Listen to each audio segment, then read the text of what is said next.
Midnight on Earth podcast with your host, Jake Weaver. Engineered by Cedric Swan.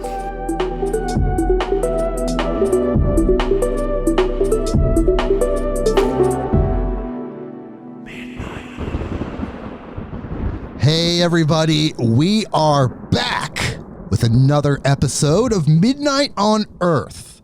I'm your host, Jake Weaver, and we're here to bring you more knowledge, more lights, and more love. I love it. Speaking of love, I love it when we have these legends, these legendary people that have contributed so much on the show. We have another one here. She's amazing. Her name is Chloe Goodchild. Perhaps you've heard of her. I think you may have. She's on the show, and we're going to talk to her in just a second. But first, I need you to do something for me.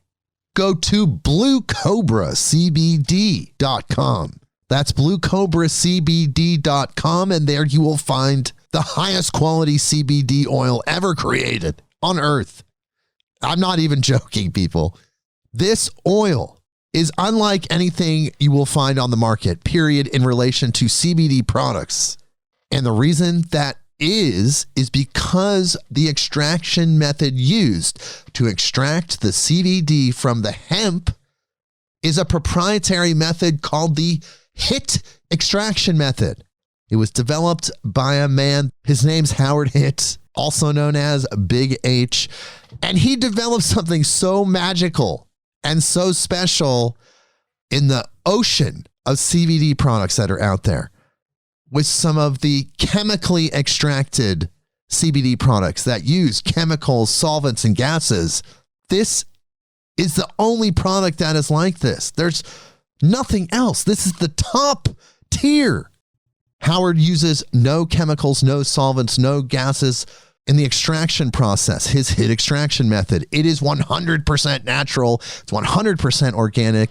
The hemp used is 100% organic, Oregon-grown hemp. He has the King Cobra, which is the maximum strength, Little King Cobra, which is regular strength. And for animals is Wild Thing. And you give that to your pets. It's CBD for pets. And because it's 100% natural in every possible way and organic, you can put it on your body. You can put it in your body. Contact him at bluecobracbd@gmail.com. He'll tell you all about it. It can be shipped internationally and to other places, but check your country's laws before talking to Howard about this. And he's available, totally available at his website, which is, again, bluecobracbd.com. Everyone, go there. Get a bottle, report to me, bluecobracbd.com. And lastly, one more thing. Follow me on Instagram at midnight_on_earth. That is the address. You can go there. You can follow us so you know what's going on. Spotify, Apple Podcasts, Google Podcasts, Stitcher, wherever you go to get your podcasts, click the button that connects us. So when people like Chloe Goodchild come on the show, you know instantly. You get that notification on your device, or maybe if you're listening to this in the future, your implant, whatever, you get to know instantly. And of course, most importantly, tell a friend. Tell someone that you know that loves these type of podcasts. You know them well. They're your friends. Bring them here. midnightonearth.com. Okay, so Chloe's here, and we're going to have an incredible conversation, but just like any guest and every guest, we read their bio. So here we go. Here's her bio.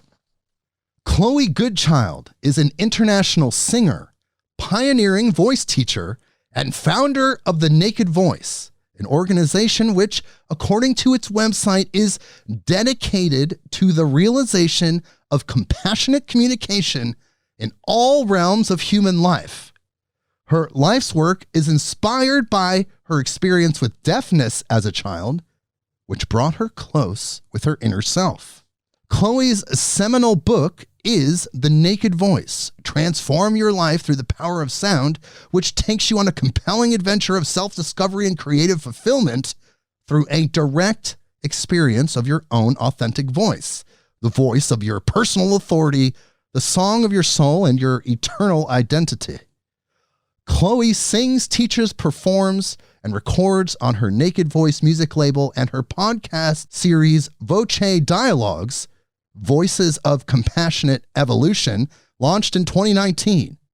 It explores and celebrates the transformative impact of compassion with new paradigm teachers, musicians, authors, artists, social activists, new scientists, and entrepreneurs who are making a difference in the world. Chloe Goodchild has sung at the Way of Peace conference in Northern Ireland and for the Dalai Lama at the Good Heart conference in London, England. She was the music director and composer of the Vagina Monologues with acclaimed playwright Eve Ensler at Madison Square Garden in New York City. She has released a number of solo and compilation albums, including the Grammy-nominated Surah, and her album of collected works called Thousand Ways of Light is available for streaming, as well as Laughing Heart, and of course on her website as well, and we'll talk about that in the end. And she is here with us today. Hello, Chloe. How are you? Hey, it's great to be here with you, Jake. I'm good, thank you. All the better for meeting you. Yes, well, I feel the same way. We're resonant spirits. We're here to do the work of the divine in our own fun, loving way. And so we're connecting. We attracted each other, and we're here. How are things going in your life right now? What are you up to these days? Oh my God, I am just so enjoying what's happening because I suppose basically everybody is getting excited about sound as medicine, sound as a force for healing, and particularly the human voice. How can we in these turbulent times really give voice to truth? So that's what's really exciting me at the moment. People are tapping into what you're saying. Yeah, it's so beautiful. It's really beautiful because a lot of people are really freaked out by what's going on at the moment, And so how we navigate fear is a very important component of the human voice. Because as far as I can see, the flip side of fear is awe. Right? Right. So we've been taught that fear is where it's at, right? But in fact, if you actually sound fear, sometimes I ask a person, they say like, I'm really afraid, right? As you say, so what are you really, okay, so what does that sound like? And then when they sound it, actually what they hear is awe. It's like it's almost a sense of being afraid of their own power, their own authenticity, and suddenly being given the permission to sound themselves, they realize they're not frightened at all. They're just in a state of wonder that they forgot about. So you're saying this fear that people are feeling from current events, COVID issues, just all the strife and tumultuousness going on in the world. Yeah. That fear is actually something that can be transmuted, or the polarity could be flipped into awe with just a matter of shifting of perception. Exactly that. And the voice is so magical, because the brain is just tuned into listening to what the voice is doing and how it's feeling. And we just need a little bit of encouragement to remember that we live in this dualistic universe at one level, but we also live in an omniverse, right? And so the omniversal part of ourselves knows that there is no duality whatsoever. There's just the human heart, right?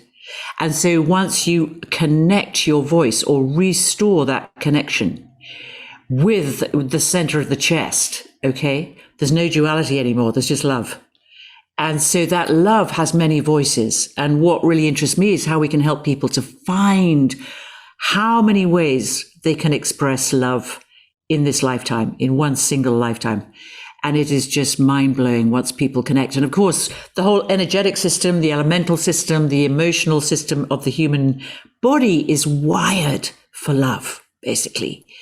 And many people told us we couldn't sing at school, for example. Right. And so we think that we can't, that means we haven't got a voice, and then that interprets as, oh, I better keep my mouth shut. in everyday life even, which is ludicrous because we're here to really express our voices and express our true purpose in being here. And that's really so the naked voice is really restoring that connection direct with your purpose, with your really true purpose for being here. So many people in mainstream society, just in daily lives, have had their voice stifled. Like you said, they've been told not to sing when they're children. They're happily, passionately singing about the moment, and perhaps their parents were annoyed. They told them to stop singing, or even just talking. You're saying being told to shut up or stop talking suppresses that inner voice. It goes subconscious. It's just a command telling you to repress, and that repression stifles that inner naked voice. So how does a person discover that voice? Well, laughter is good. Laughter is good.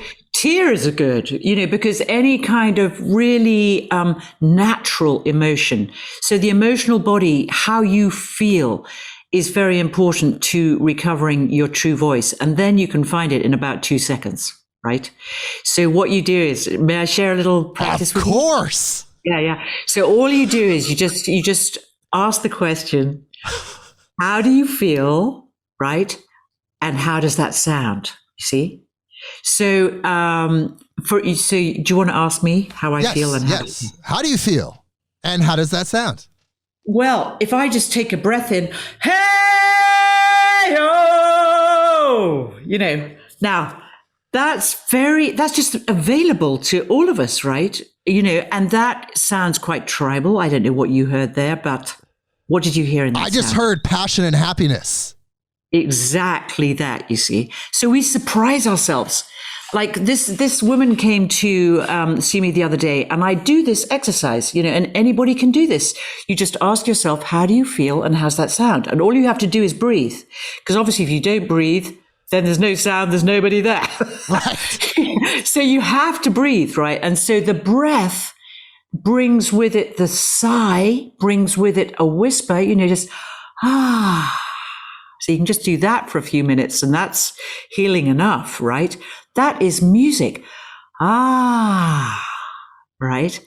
And then all you have to do is accentuate that. Now, the most important thing to do is not to judge it. That's the thing. When judgment comes in, we then immediately, the egoic mind comes in. As soon as you go, and then you go, the egoic mind comes in and it goes, well, that wasn't music. That was just you sighing. That's not music, And so then you just keep going. You just don't judge it. You just say to the egoic mind, that's fine. We understand you're a little freaked out by what I'm doing, but just relax. It'll be fine. And then you carry on and you just let that sound go a bit further. Wow.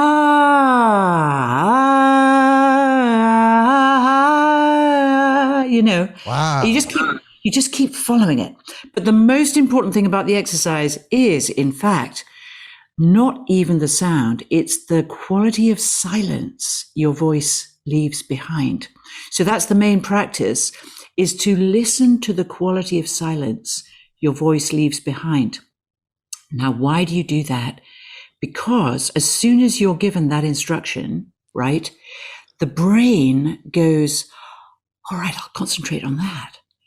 And then you forget about, being self-conscious, about the fact that you were told to be, shut up in the choir, that you were told, that your voice was no good as a kid, because you're just listening for the silence that your voice leaves behind. And some kind of extraordinary alchemy can go on there between just the ordinary everyday voice. It doesn't have to be trained. It doesn't have to spend, 25 years in some, repressed elitist music training. It just knows. We know how to sound ourselves, right? Simply by breathing. But the silence, what it does is it starts calming down the nervous system. And so the nervous system goes, oh, right.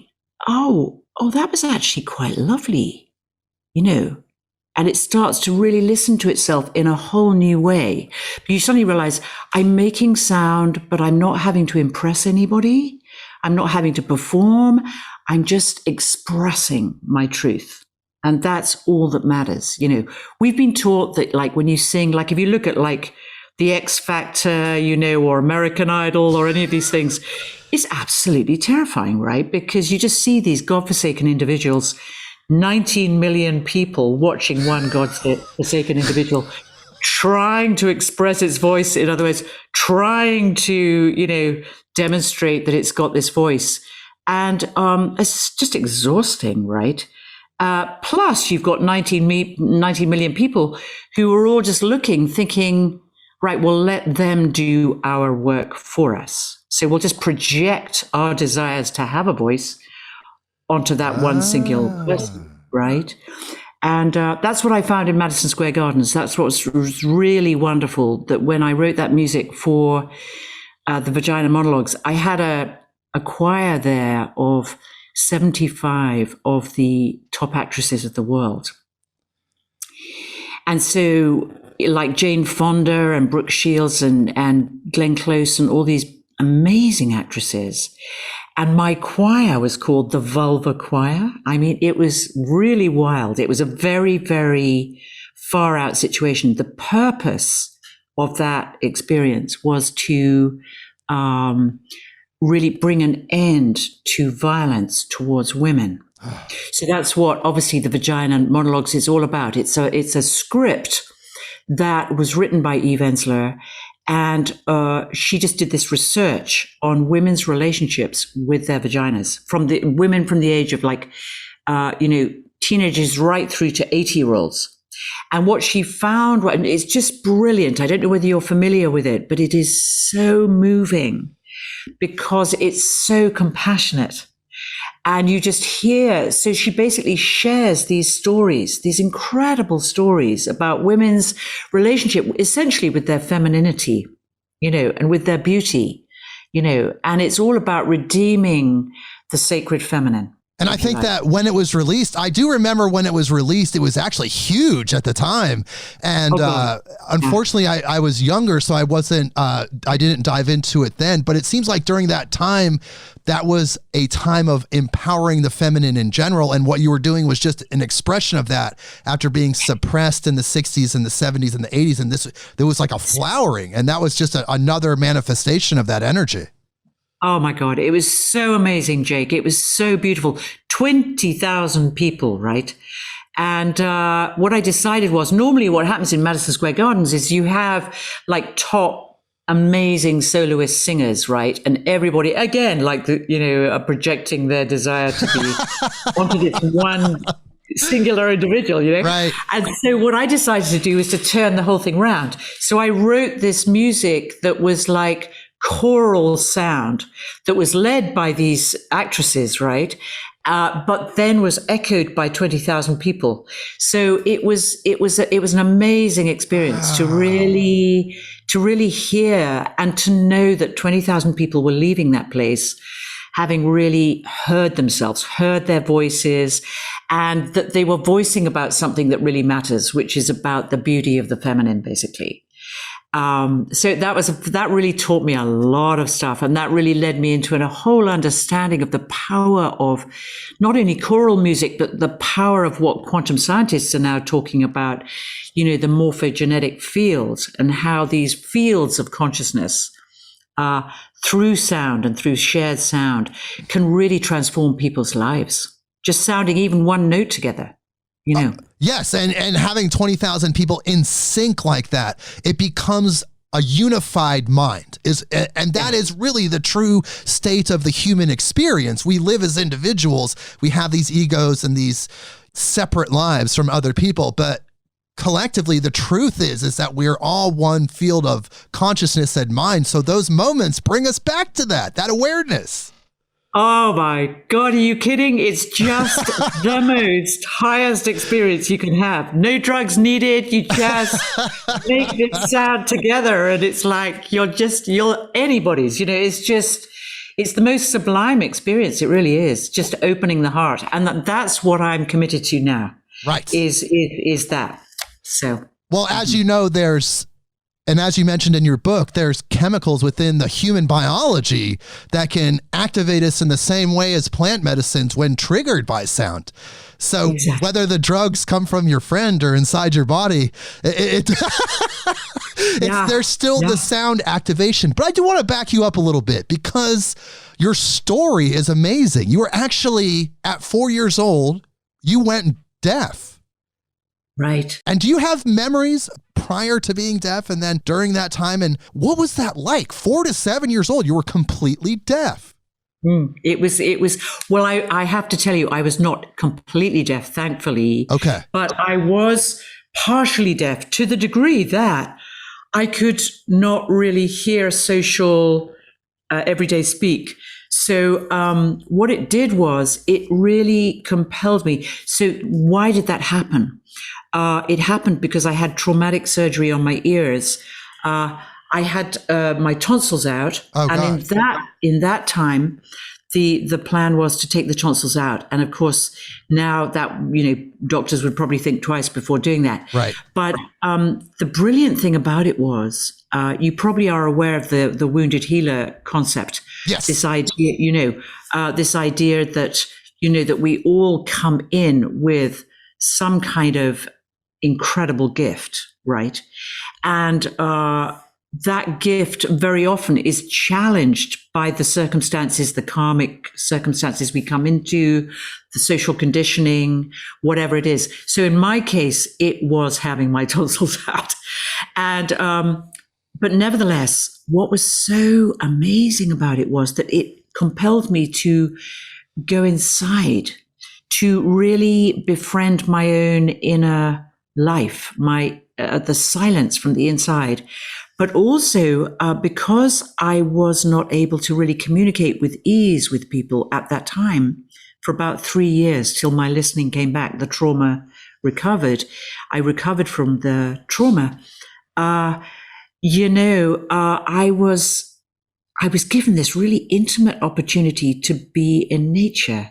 So like, the sentient, the elements, the touch of the wind on the body, the heat of the sun, water, I was able to connect with nature directly, perhaps in a kind of indigenous kind of way, just a really visceral way that enabled me to, I remember communicating with birds, for example. I'd be in the garden and these birds would, because I was just so quiet and just walking about and just absorbing nature. I remember specifically one bird that would look at me and it was just, we were just in the presence together. We were just absolutely together listening to the same thing. It was very, very powerful. And so I would then I had this tendency to want to run away. My dad was a priest and we had this big family and I just loved adventuring. And we had these big gardens we were lucky enough to have because we, like as a priest, you're given these houses to live in. And, but there was this like, we lived in very close to the countryside. And so there was fields and nature and a river. And I don't know whether it was to do with the fact that I was just so enjoying the silence and nature that I just started deciding, well, I think I'll just adventure beyond the garden gate at the age of 4. And so eventually my mother had to put a fence around the house. So anyway, so it was a traumatic experience at one level, but because I didn't know anything else, it wasn't, if you know what I mean. Oh, yeah. Because it was just like my connection. I was given this direct gift of connecting with nature. And I think that's really what it's inspired my relationship with the sound, with choral music. So when my listening came back, music was an incredible bridge for me into everyday communication. It meant more to me. And music was very close to the sounds of nature, of course. Right. And, and so then choral music kicked in a big way. And I just joined every choir that I could. Because that gave me, I felt safe in choirs because everybody was singing about the same thing. And there was just these beautiful frequencies all around me, that kind of reminded me of what it had been like to be partially deaf, just hearing the music of nature. So that's really powerful. Yeah, very powerful. So you became one, you could say, as that very young child, you tapped into the nature consciousness, which is rooted in the earth consciousness, which is rooted in the universal consciousness. It's just that one consciousness. So you were able to experience that through nature. And then when your hearing came back, you were ready to go. You were engrossed, choir, anything that activated those feelings. And just like you said, being surrounded by that energy, that bubble, it's almost like a pocket reality. It's its own world. And you existed in it. Yeah, bless you. It's a beautiful. I love the way you're describing that. It really was, actually. It was a spiritual experience. It really was. And an experience of being in the now. Absolutely, because there was nowhere else to be. And, I lived in my family was very intellectual. It was quite, I had to go to this really kind of intellectual academic school and stuff. And I have no idea how I made my way through that, but I think music carried me through. So I played the clarinet and I played the piano and, wow. I was involved in an orchestra. And so I was lucky enough to really be very receptive to the mathematical and the musical sacred geometry of sound and harmony, rhythm, pitch, the whole deal. And so I was very blessed to have that training, if you like, at a young age. Yes, it is very rewarding because you're absorbing it more during that time. I went to get my music degree personally in my 30s, and it was a little bit harder, because I wasn't able to just disconnect from everything because my parents weren't taking care of me, of course. So I wasn't able to disconnect and truly absorb like you did during those formative years. But you didn't start your activism. You didn't truly turn into the person that you are now until you had that no mind experience. Is that correct? Well, even at school, because I had a kind of near-death experience when I was I had chronic pneumonia when I was about 13. And I just had this, and I remember having a kind of, I was with my grandmother, and because my parents sent me away to sort of recuperate with her, and she was just like my spiritual mentor. She was amazing. She was connected with the birds again. She had a Tibetan guide. I mean, no one, like in that day and age, people didn't really talk about those things. And she was just really tuned in with the universe. And so I really healed with her and in her presence. I bet. And it was amazing. It was totally amazing. So when I came back to school, like 3 months later, I'd been doing really well at school somehow.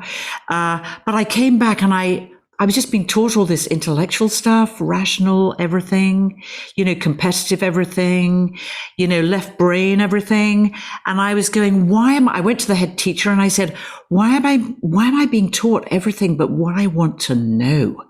And my head teacher was great. I mean, she really did try and understand, what I was talking about, but she herself was just very kind of tuned into the left brain world.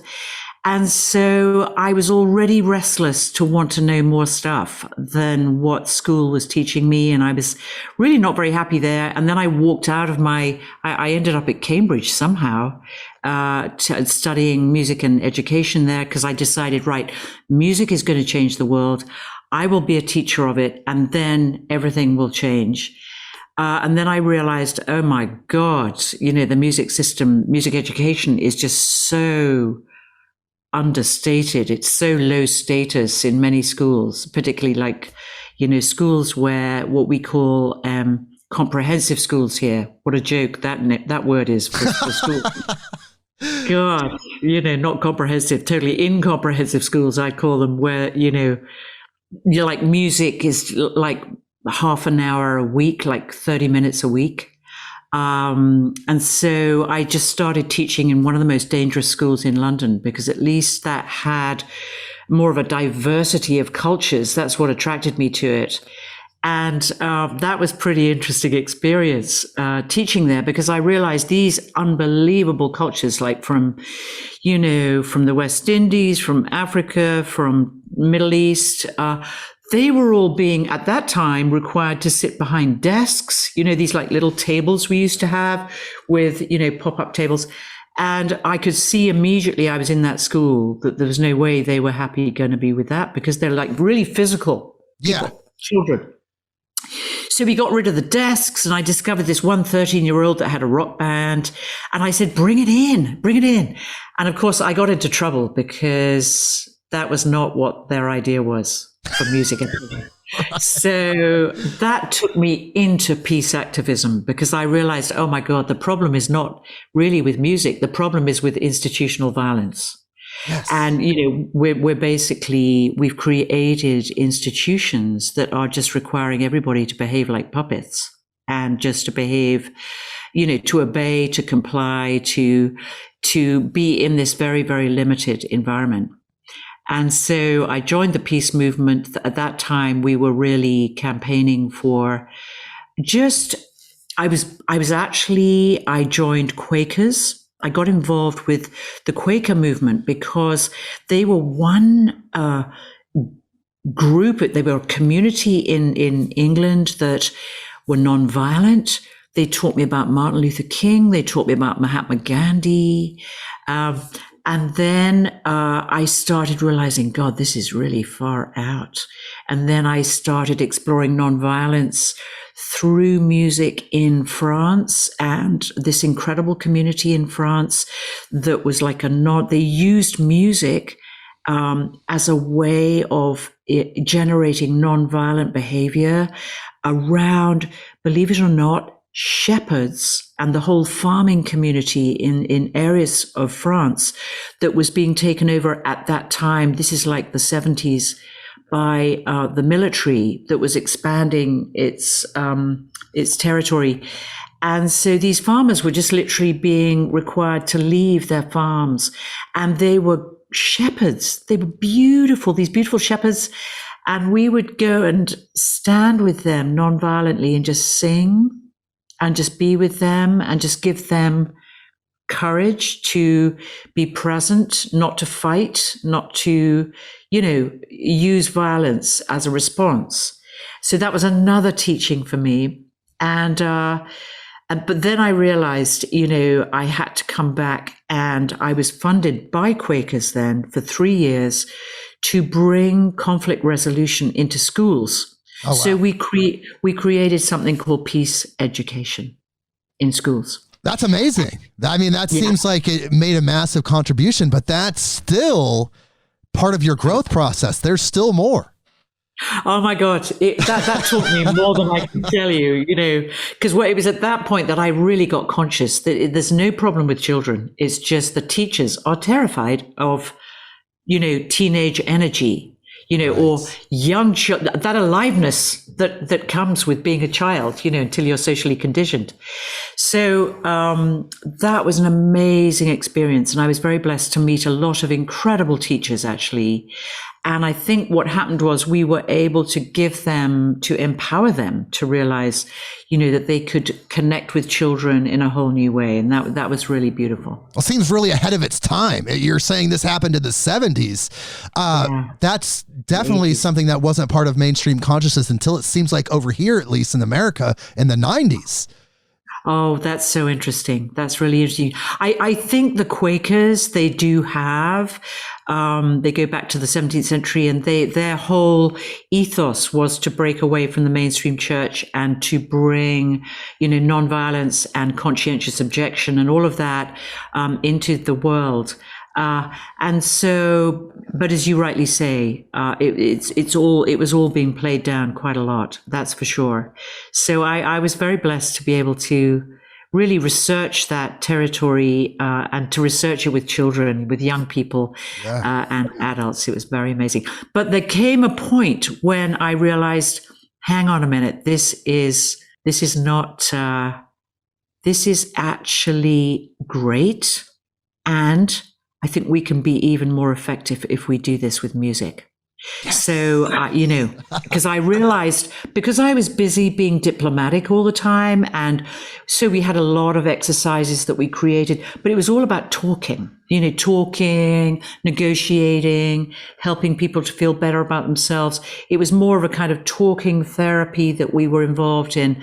And I suddenly realized, wait a minute, I think I need to get back to music, because if we bring music into this communication process, then, oh my God, what might happen? So that's when I came back to the music. And it was really at that time I started studying Indian vocal music. And I met this outrageous master of North Indian raga from Paris. Okay. Amazing guy. And at that time, I then got really excited. I realized, oh my God, what have I been missing? All the singing I've been doing, which is like the whole Western repertoire of, sacred music, absolutely amazing Bach and Mozart and Haydn and, all the medieval Hildegard of Bingen and all this incredible music, right into the present day, like Elgar and, Debussy and the Impressionists and so on. But what I realized was a lot of the singing was still going up and out of the body. So it was still all very projection, ecstatic, projecting up and out and all kind of orienting towards, a kind of a higher music. And I kept on taking me out of my body. And I realized, actually, wait a minute, I'm not very embodied. So it was really Indian music and Africa. So I went off to Africa and I spent 7 months in the outback in Africa and I taught out there. I basically was required to be a volunteer out there. It was like voluntary work. But essentially, let's be clear, I was learning from this culture, and they basically brought me home to my own body, for God's sake. And that's where you discovered the soul song. Is that correct? Well, I tell you, let's be clear, that culture where I was, right? So I was in this school where I was like a volunteer teacher, but that was like the surface of it. I remember going into the first lesson with these many women that were older than me. I was only 18, right? And so I'm coming back a little bit in my history to 18, because I did this just before I went to university. And, so many of these women, they have to wait till the entire family has got through primary school before they can all afford to go to secondary school. So there's that kind of colonial nonsense going on that we were imposing on them. Anyway, that's a whole other conversation. But so what happened was I said, so what gives you most joy? That was the first question I said when I went in, because they're my 18 and some of them are in their 20s and they're bigger than me physically. And so they said, oh, well, Miss Goodchild, you just come outside. We'll show you what we love. So they took me outside and they created a circle around me and they started dancing around me. And it was just mesmerizing. This went on for quite some time. And it was called the Dance of the Jumping Goat. Yes. And that was my first initiation into a more embodied way of life. And obviously in that culture, music was still integral to everyday life. But it really wasn't until I was studying and traveling through India, and of course Ram Dass played a very large part in that I really happened upon my true self. I think that's the only way to say it. Okay. So the experience of the African culture and then Indian culture, I entered into Indian culture through Indian music, first of all. And I then met Ram Dass around about that same time. And so I'm studying Indian music. And what I love about Indian music, of course, what it was teaching me was there's only one unchanging note that is at the ground of all music. So sound is the ground of consciousness, And so you can see here, I've got a harmonium here that I use when I play. And so, for example, my Indian vocal teacher now I'm coming fast forwarding again to the 1980s when I started meeting. So I'm now in my 20s, right? And so I meet this. How do these things happen, right? But especially so young, when you're saying you're in your 20s and you've already had these experiences, 18 in Africa, it seems like you have a pretty blessed life. It has something to do with your grandmother and that energy. There's something, it seems like there's a lineage going on there. I think so. It was interesting. I remember my mother saying to me, it took 3 generations for you to be doing what you're doing. And she was talking about her line, her mother, herself, myself. I was so deeply touched by that, Yeah. Like they all wanted to do what you did essentially in their hearts. And then you brought it to form in your life. That's powerful. Well, ideally, that's what's happening, right, with evolution. Like I look at my daughter now, right? She's a jazz keyboard player, and I look at her, I think, my God, who are you? Whoa, she's an incredible musician, and she's gone way beyond me, Wow. So all of this is very, very beautiful, isn't it? The evolution of consciousness. So this Indian teacher, Gilles Petit, he was actually French, but he was a master of Indian raga, and he introduced me to this instrument, you see, and suddenly I'm hearing,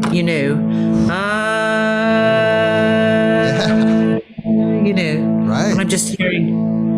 And you see, so I've been brought up in a music that is always modulating. It's always, the center is changing. It goes from A, then it goes to E, and then it goes over there, and it goes over there, and it goes over there. It's moving all the time, it's changing its center.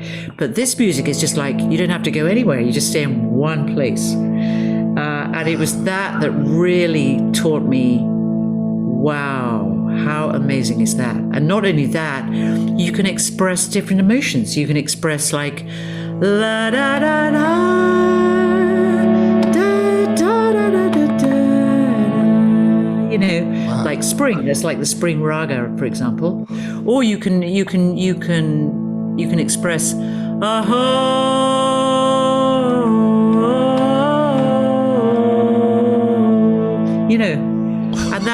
and that's just like another mode, right? That's so powerful. You can feel it.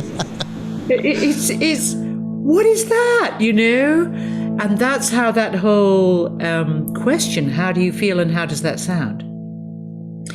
That question came to me because I realized that Westerners, a lot of the people that I came back to England and worked with, they were not going to give their life over to Indian raga. They just wanted to know how to feel better. So I would say, okay, so if you want to feel better, you've got to understand every feeling is a state of music. Every state that you feel is actually music in disguise. So, for example, I would say to somebody, so you're telling me you feel depressed. What does that sound like? And they'd go, well, I'm not a musician. I can't possibly, So you'd say, well, just, you've paid to work with me. We might as well get something out of this, right? So I go, what does depression sound like? So they go, well, all right, well, whatever. I'll just go, and you go, oh, wow, that was great. They go, what do you mean that was great? I'm depressed. You must be great. And you'd go, well, yeah, but that was a minor third. Don't you realize how beautiful that is? That's an amazing musical interval. And they'd start looking at me like I'd really lost the plot, right? And I went, and then other people, you said, so what does anger sound like? And they go, oh, and you go, wow, whoa, that is amazing. Do you realize what that is? That's a whole other raga. And they'd go, what? You mean anger is music? And I go, well, what else is it? We're just made of vibration, and these vibrations, sometimes they're very close together. They're the intervals, the vibrations are packed together when we're just like, when we're just feeling like really frenzied, really uptight about something, or really, what happens is the music or the sound that comes out of us does the same thing. It just expresses that vibration, right? And that's a music that is very often, I say to people that experience anger a lot, is that what you start hearing is that it's really creative passion in disguise. So every emotional state, which is a musical state, has its antidote. So, for example, this woman came in the other day and she said, I feel like spring. So I said, oh, wow, what does that sound like? And then she'd go through this whole thing of, well, I'm not musical, I can't, and you'd go, well, you'd have that conversation. And then, so I'd go, well, you might as well, because we've got an hour to be together, you might as well so I said, so just first of all, just sigh out. She'd go, ah. So I'd go, all right, let's find out what that is. Okay, so that's there. So I said, are you aware you're speaking on C sharp? So she'd go, what? You mean my speaking voice also is music? And she'd go, I'd go, yeah. So you're C sharp. And she was like,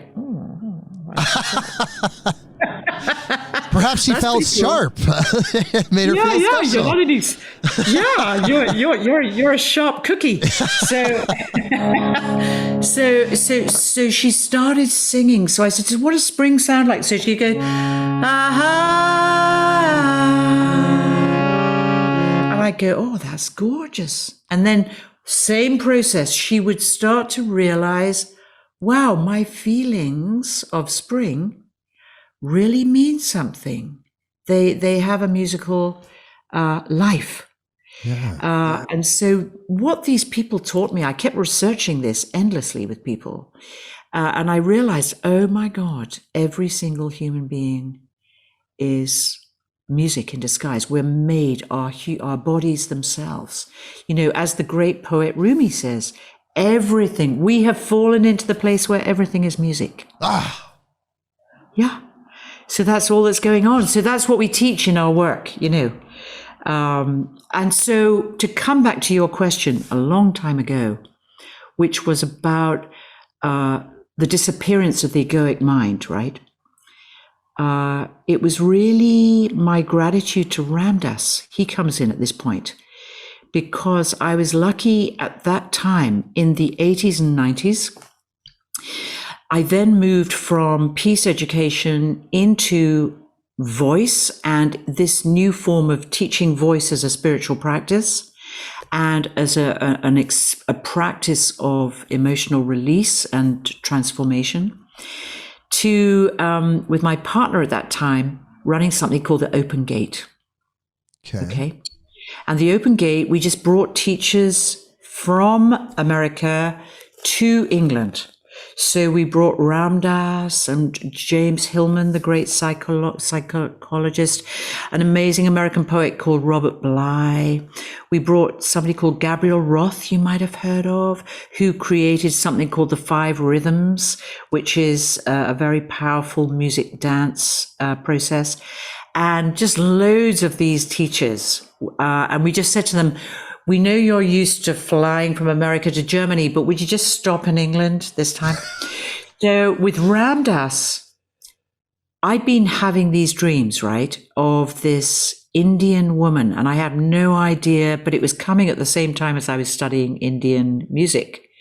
So I didn't know anything about India or gurus or anything. I mean, my dad was a Christian priest, and I was brought up in England, for God's sake. Right. So very limited bandwidth in the religious sense, just like, well. Oh, exactly. You've got it.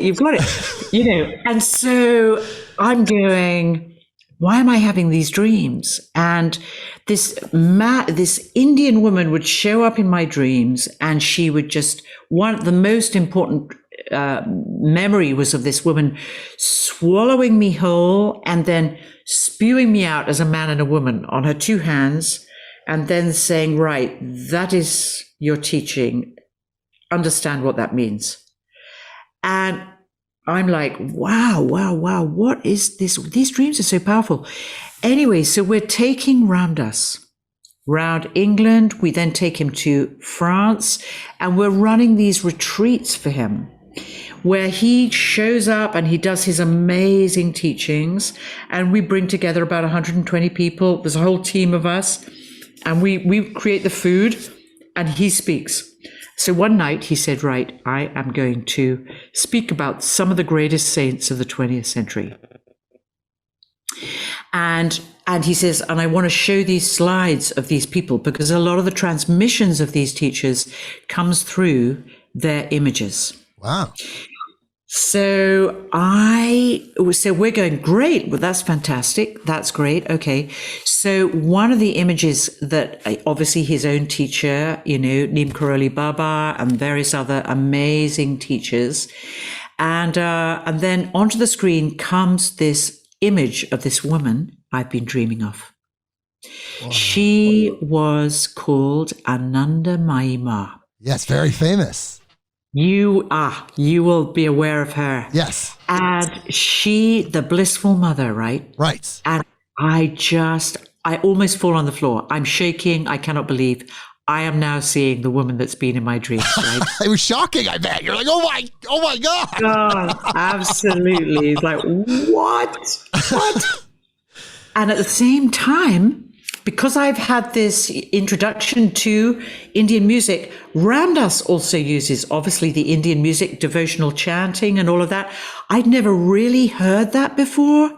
And he brings with him this amazing chanting walla, like Jai Lakshman, he was called. And Ramdas said, why didn't you just start sitting with Jai and doing what he does, and you sing back and forth. And, but at the same time, what's happening is I'm just absorbing the impact of this Indian teacher.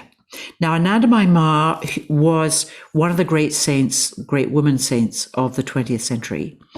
And she was she was a great seer and a sibyl, if you like. She was a wisdom keeper of extraordinary proportions. And following my encounter with that image, Ramdas then sent me a photographic essay of her entire life and all these unbelievable images of her. Was that by coincidence, or did you ask for it? I didn't ask for it. Just suddenly one day, can you believe it? I'm in England. I'm back in England. Through the letterbox comes these unbelievable images of Ananda Mahima. And you didn't say anything to him about that experience? Well, we had a little chat about it, and I said, Ramdas, you need to understand that is extraordinary. So we obviously spoke about it. Right. And he said, yeah, she was really ecstatic. She used to sing all the time. You understand that? She used to sing a lot. Yeah. So I was already going, hang on a minute, she used to sing a lot. Now I'm studying Indian music. What is going on here? Now Ramdas is talking to me about this. I've obviously got to go to India and find this woman. I would say so. Oh my God. Well, what blew me away was that she had literally passed in 1982. This was 1987 into the 90s. So I never actually saw her directly. So she was followed by what's known, the great Ma, who's known, the Ananda Ma, who's called the Hugging Mother, right? Yes. But she's another great Ma. And in fact, when my teacher, my master, Ananda Mahima, was passing, she said, go to her. Go to the Hugging Mother. So that's a whole other conversation. But what happened was I then went to India in the 80s and 90s. We used to take groups there. And during that time, I started seeking out all the people that had been with her and interviewing and recording the experiences of people that had been with Ananda Mahima. Wow. Do you still have those recordings? I do. I must have them somewhere. And that's a good question, actually. Well, hopefully you archive those for future generations. I mean, that's all very valuable information. Oh my God. Well, you see, they will be on tape cassettes, but I've actually just transferred a whole load of tape cassettes that I made in the 90s into obviously audio streaming. So basically I will seek them out and find them. Thank you for that question. And so I'm talking with all these people. What I don't realize is the sheer act of talking with these people is sending me into these really deep states of bliss. And then Ramdas has told us, he said, right while you're in India, I want you to find this guy called the inner guru. And sometimes he's called the hidden guru, right? Now, my partner was brilliant at finding these people. And so we went on the hunt for this guy. But I was just really focused on Anandamayi Ma. I wasn't really so focused on finding this guy that became known as Papaji. I don't know whether you've heard of him. No. But he was a phenomenal teacher, a non-dual teacher in the 90s and noughties. And he basically, we found him. And I spent 6 days with him, during which time he said, some divine teacher has sent you to me. Wow. Your life is never going to be the same again. Oh my God. And during that time, I just said to him, we just spoke, and we had an extraordinary 6 days. And during that time, I started noticing my mind, my ordinary mind, was just disappearing like images off the film screen of my brain or something. It was just an extraordinary experience. During which time, so the egoic mind started disappearing, during which time I was able to have access to the oneness of the human spirit. That must have just been a very profound experience for you, because you're just getting that divine download. You're getting that information straight from source. And it probably completely changed your frequency, right? You were one person before that, and you were a different person afterwards. You got it. You got it. The programming is still there, the personality. And he just said, all your past lives are burnt away. Now you just have to be silent. Wow. And I said, right, I'm a single parent. I have a daughter of 7.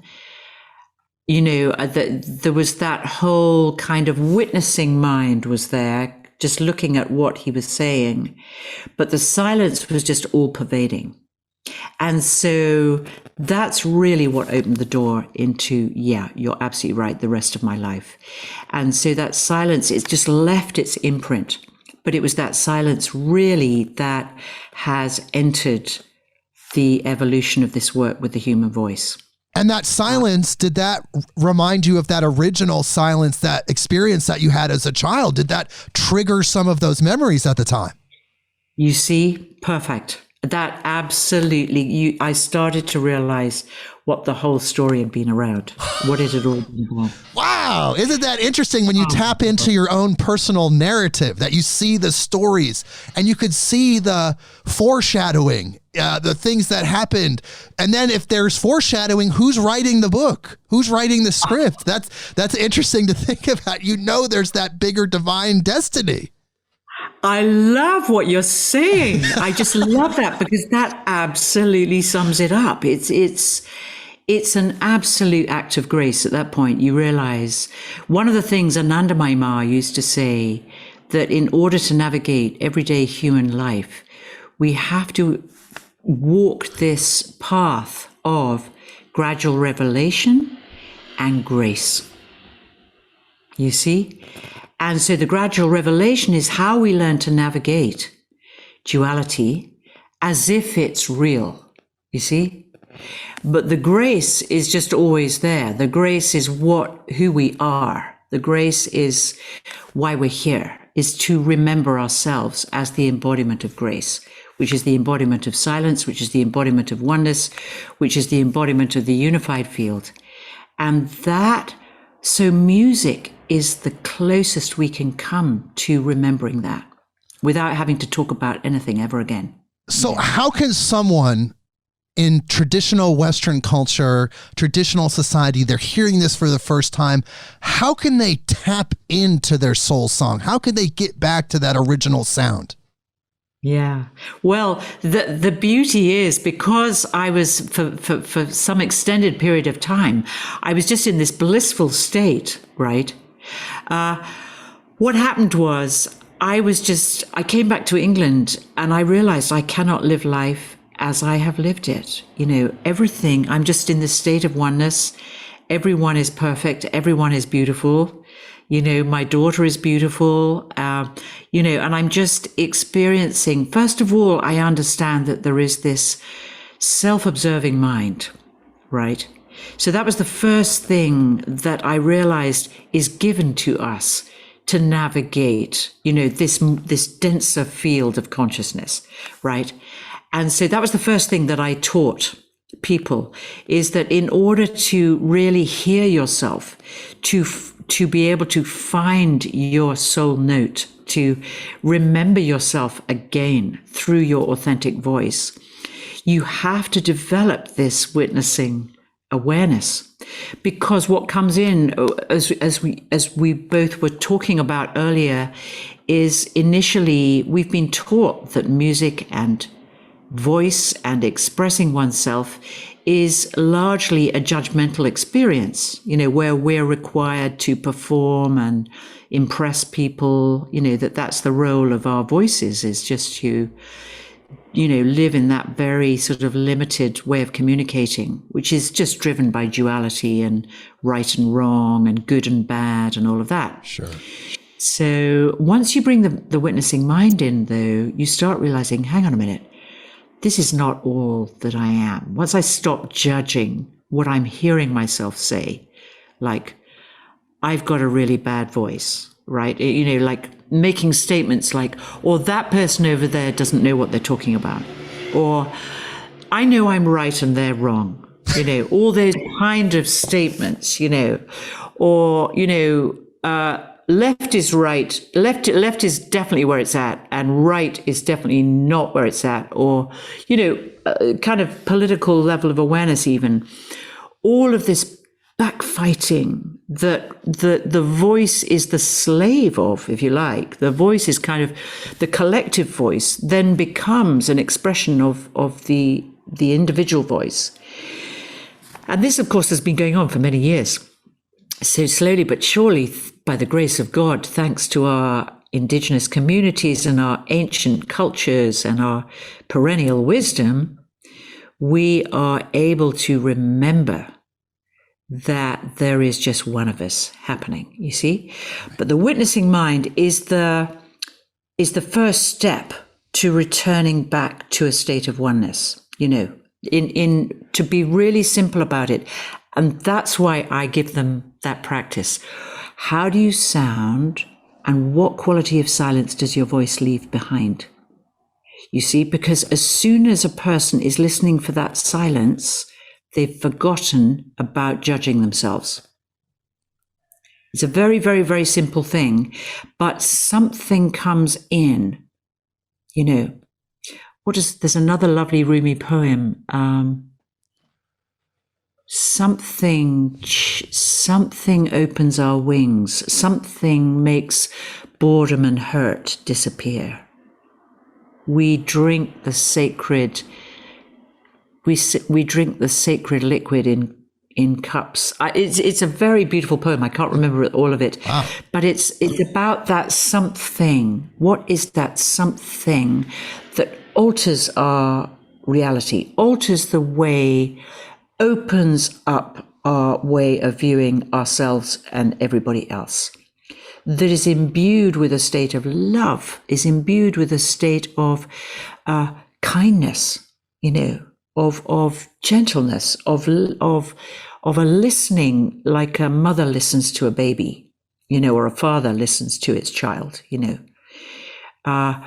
And so what happens with our practices, of which there are many, is that we're assisting people to not only develop that witnessing mind, but the next thing is then to embody the voice right through the whole system, which means developing an awareness of the entire energetic system of the body. Wow. So that's another piece. Yeah. Which is a whole thing we could tackle. We can devote a whole podcast episode to that. And I know we don't have too much time left. We went outside of time. I'm looking at the clock and I'm like, What just happened? This is amazing. I was so focused on what you're saying. But I want to talk to you about something because you're such a master musician, because you've studied the spiritual aspects of music. I want to talk to you about this concept, and I want to get your thoughts on this before we go. This, I think, is for humans our ladder out of hell, our road to heaven on earth. And I want you to hear about this specifically. So I think of human consciousness, where we are now, the bandwidth of all the frequencies as a musical scale. So if you can envision like a C major scale, right? You're like C, D, E, F, G, A, B, C. Very simple, right? And we have these polarities, the yin and yang, that exist. It's a universal law within our scale, you could say. But I feel like, and you tell me what you think, I feel like collectively, if we raise our vibration, we then evolve and kick ourselves collectively into a higher octave. So still C, D, E, F, G, A, B, C, but what we once defined as high C is now low C. And where high C is this whole new place. And if we keep raising our vibration, if we keep evolving as humans, we keep moving up that octave scale. And then we look back at our history and we say, oh my God, we existed in that level of polarity. We existed in that low of a frequency because conflict is still there. We learn and grow from conflict, but how we define conflict doesn't have to be as awful as some of the atrocities that are happening on earth. So to me, that is the road to heaven on earth. That's the road to where we are united people, all of us together in love with each other, the technology, the music, all of these incredible things. It's possible by getting into higher octaves. What do you think about that?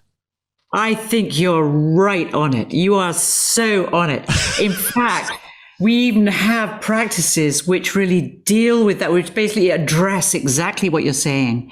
So we have a practice called the 7 Sounds of Love, for example, which exactly as you're describing, basically takes you through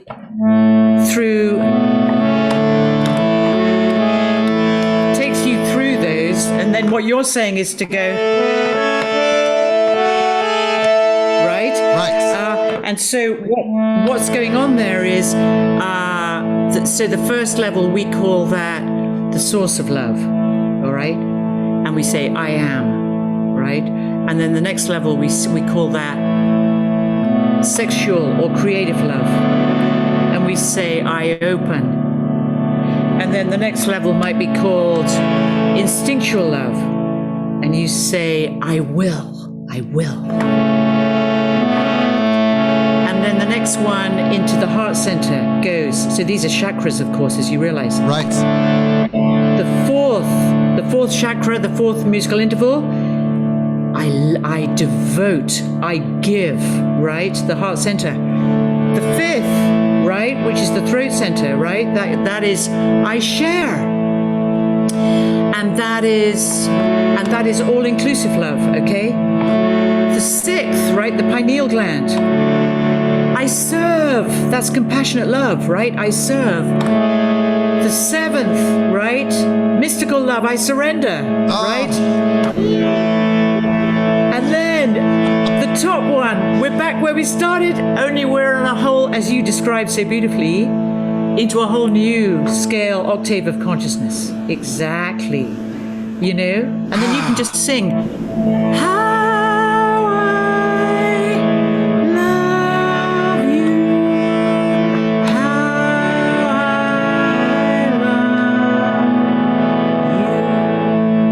or you can do it the other way. How I love you, how I love you.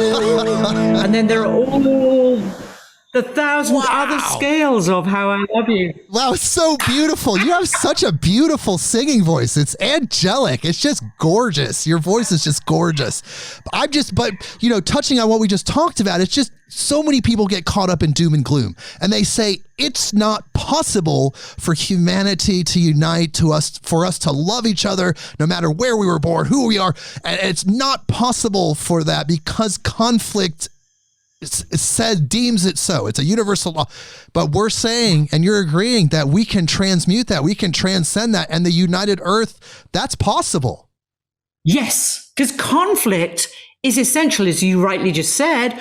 Conflict, without conflict, there's no music. So it's one of those fantastic koans, right? That we have to understand what conflict is really about, which is love, which is connection. But it's understanding how to connect consciously, not unconsciously. Yes. Would you say? I would say so. And I think that we could go on for hours. I know that our time is up here, but I do want to tell people where to find you. Right away, you can go to ChloeGoodchild.com, ChloeGoodchild, ChloeGoodchild.com. TheNakedVoice.com is also another website where she can be found. She has a shop there with all of her recordings for download. There's a listening room that you can just listen to some of these powerful recordings. And she has books, The Naked Voice, and a memoir out there also called The Naked Voice. These are available. Some of them are out of print. Some of them are on Amazon. You can find those. And she has a retreat coming up. So if you're really interested in what Chloe is saying and you live in the UK area, you can be there in person June 1st through 5th. She's still developing a remote Zoom or streaming component. So if you're elsewhere in the world and you can't make it, keep checking back to see if they've integrated that. And perhaps you can attend virtually, and perhaps you might see me there virtually as well. And she has a podcast. We love podcasts. She's gracious enough to be on our podcast, the VOCE Dialogues, VOCE, the VOCE Dialogues podcast. Voices of Compassionate Evolution is out there. Check out those episodes that she releases monthly. And Chloe, thank you so much for being here. It went so fast. It was like 5 seconds. But before we go, do you have anything you'd like to leave our audience with? Any last final words before we go out to the outro music? This we are now is not imagination. This we are now is not imagination, not a dreaming state, not a sorrow, a joy, or an elation. This is, those things come and they go. This is the presence that doesn't. You're such a powerful human. I love talking with you. We're going to have to do this again. There's so much we've barely tapped into, but I know you're such a busy lady. People love your energy. People want you to be at these seminars and these podcasts, retreats. They just want to be around you. I understand you're booked. Jake, I just want to thank you. What you're doing is so beautiful, and you're going to have to do a VOCE podcast with us next. You're such an amazing being. Wishing you all the very best for your incredible work. Thank you. Beautiful. I'm ready. You just let me know. And Chloe, please hold through the outro music. And everyone, what an episode. Another classic Midnight on Earth episode with another legend. So come back. We'll see you next week. Midnight on Earth.